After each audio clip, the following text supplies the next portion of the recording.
আজকে আমরা পড়ব মিস্টার মতি গল্পের দ্বিতীয় অংশ। তো চলো আমরা শুরু করি। A warning comes from old chowkidar's young wife. বৃদ্ধ চৌকিদারের তরুণ স্ত্রীর কাছ থেকে একটা সতর্কবার্তা আসলো। ওয়াচ ইউর রোস্টার, মোরগ দেখে রেখো। শি থ্রেটেন্স, সে হুমকি দিল। I don't want him in my house again. আমি আমার বাড়িতে আর দেখতে চাই না। আসলে সোনাবানের বাড়ির পিছনে চৌকিদার একটা বাড়ি নির্মাণ করে তার নতুন স্ত্রীর জন্য।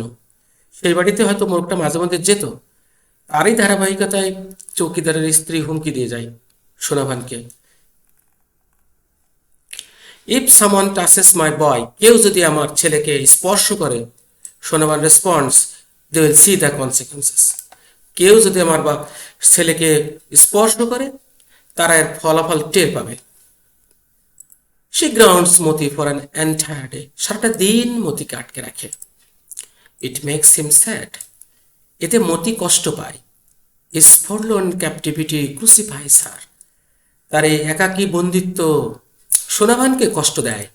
ক্রুসিফাই কষ্ট দেওয়া, ফরলোন একাকী, ক্যাপটিভিটি বন্দিত্ব। শি সেটস হিম লুজ, তাকে ছেড়ে দেয়। সেট লুজ মানে ছেড়ে দেওয়া।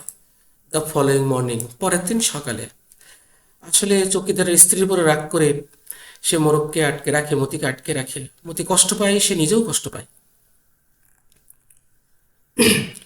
সাম বয়েস কাম, কিছু বালক আসে অ্যান্ড আস্ক সোনাবান, সোনাবানকে বলে lend him money for cock fighting at a fair. কিছু ছেলেরা আসে এবং সোনাবানের কাছে মতিকে ধার চায়, একটা মোরগ লড়াই খেলবে মেলাতে। They are happy to pay, তারা খুশি হয়ে টাকা দিবে। Never, she tells them, he is my son, কখনোই না, সে তাদেরকে বলল, এটা আমার ছেলে। মানডে ডনস, সোমবারের দিন সকালে, উইদাউট মতিস ক্রোয়িং, মতির কোনো ডাকাডাকি নেই। His cold body resting on it's right side, তার ডান পাশে ঠান্ডা নিথর দেহ পড়ে আছে। লাইং এগেনস্ট দ্য বাস্কেট, ঝুড়ির পাশে পড়ে আছে। আইস ক্লোজড, চোখ বন্ধ। ইস কিংলি হেড ডাউন, তার রাজকীয় মাথাটি পড়ে আছে। আসলে মতি ছিল যথেষ্ট বলিষ্ঠ, কিন্তু আজকে সে নিথর, তার দেহ, তার রাজকীয় সে মাথাটি আজকে নুয়ে গেছে। With Moti's basket in her lap, মতির বাস্কেটটা তার কোলে নিয়েছে সোনাভান। ইজ মোশনলেস, সোনাভান আজকে নির্বাক। She puts Moti to rest beside her husband's grave. Put to rest অর্থাৎ সমাধিত করা। স্বামীর কবরের পাশে মতিকে কবর দিল। গ্রেভ মানে কবরস্থান।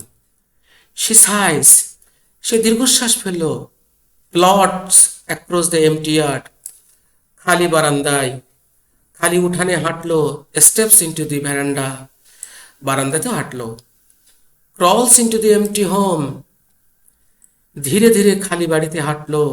এই ক্রল মানে হামাগুড়ি দেওয়া, কিন্তু এখানে আসলে ধীরে ধীরে যাওয়া অর্থে। Sits on the edge of an empty bed, এবং খালি বিছানায় প্রান্তে বসলো। সোনাবান আসলে অত্যন্ত কষ্ট পেয়েছে মতি মারা যাওয়াতে। অ্যানাদার মর্নিং ব্রেকস, আরেকটা সকাল আসে।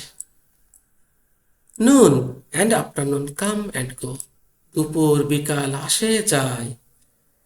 The birds in the coops quack and crow, পাখিগুলো অর্থাৎ এই হাঁসগুলো এই তাদের ঘরে ডাকে। No one lets them out, কিন্তু কেউ তাদেরকে ছেড়ে দেয় না। ফর দ্য ফার্স্ট টাইম, এই প্রথমবারের মতো, সোনাভানস ডোরস ডু নট ওপেন, এই প্রথমবারের মতো সোনাভানের দরজাও আর খোলে না। অর্থাৎ হাঁসগুলো কেউ ছাড়ে না, কারণ প্রথমবারের মতো সোনাভানের দরজাও খোলে না। তাহলে কি হলো বলো তো সোনাভানের? সোনাভানও কিন্তু আর নাই। এভাবে প্রকৃতির খেলা চলতে থাকে। আমরা সবাই এভাবে একদিন হারিয়ে যাব। আমিন হারিয়ে গিয়েছে, আমিনের বাবা হারিয়ে গিয়েছে, মিস্টার মতি হারিয়ে গিয়েছে, আজকে সোনাভানও বিদায় নিয়েছে। ঠিক আছে, দেখো পরের কোনো গল্পে।